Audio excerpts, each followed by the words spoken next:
So this is the water pump. This is why the 1958-18 isn't pumping water. This is what I found when I opened it up.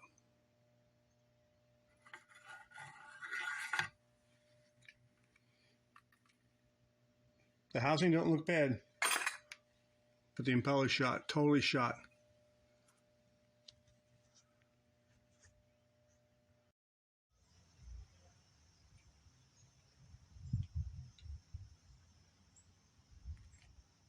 Well, here I got my next engine repair. Actually, I already did the repair already. I'm just going to go over what I did with it, basically. This is a 1958 18-horse Evinrude that I had in my garage for years. I just dug it out, just on a whim, took it out. It was seized. I went through my whole process, taking the bypass covers off, looking inside. Very clean inside. I tried freeing it up with the breaker bar, the screwdriver with the flywheel teeth, like in my last video, the technique I use. And I finally freed it up by letting it soak overnight in a horizontal position with WD-40 with the cylinder head off. And the next day I used a breaker bar and the tapping method gently on the pistons with a hammer. And it freed up. I was shocked. I did a compression check. Once I freed it up, I did a compression check. I had 100 pounds on number 2 and 125 on number 1.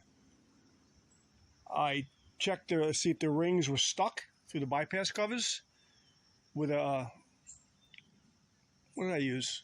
A small screwdriver. And a number 2 cylinder, one of the rings was partially stuck.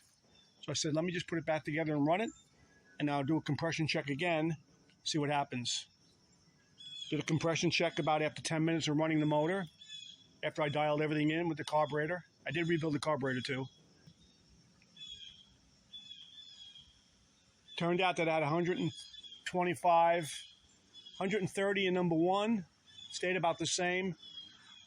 And number 2, with this partially stuck ring, went up to about 125, which is fine. For an old 3-ring 18, that's pretty good compression. But here I'm going to start it up and get an idea what it, how she sounds.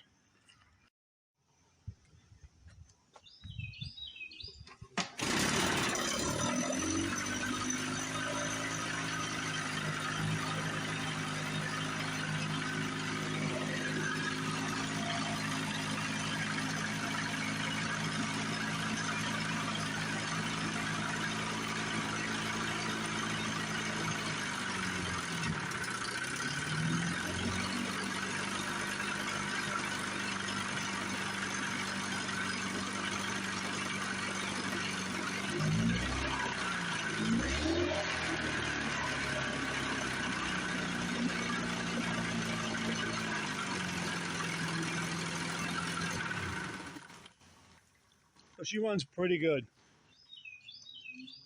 This is one of those situations where the last motor I had to rebuild, the 5818, I got $5. That thing, there was no way I was going to free it up with my technique. This motor freed right up. And the carburetor looked really good inside, so it was just basically a dry seize. And again, it's hit or miss. You don't really know until you pull those bypass covers off. And I also had to change the spring in here too. This was all frozen up when I first tried to take it off. And now I could replace the spring on the gear shifter.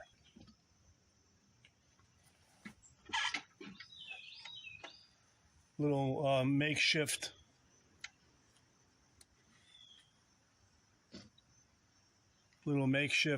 strap I made here with a little bungee cord.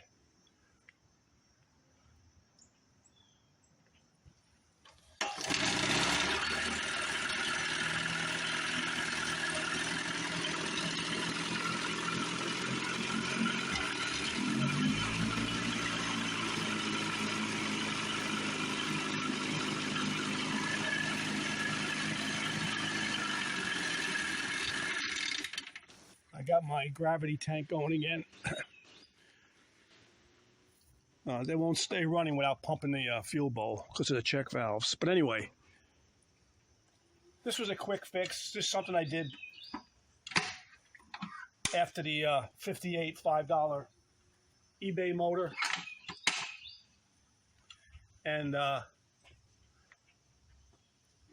just wanted to pass it along and just let you know that sometimes it works out where you just do that tapping method with the piston and the breaker bar and they free right up. And the coils were already replaced. All they had to do was polish the points. I changed the impeller. And like I said, I rebuilt the carburetor. Just took it apart and cleaned it and put it back.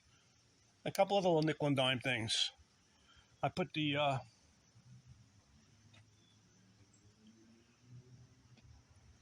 these two plates on off another cover. They were missing. And this one was broke.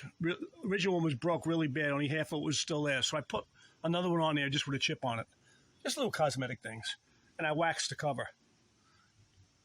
It's a pretty nice cover. Actually, it's electric starting cover, but it's not electric start motor. But just another, bringing another motor back from the dead. That's what I do. It's a passion. Stay tuned for the next one. Thanks for watching.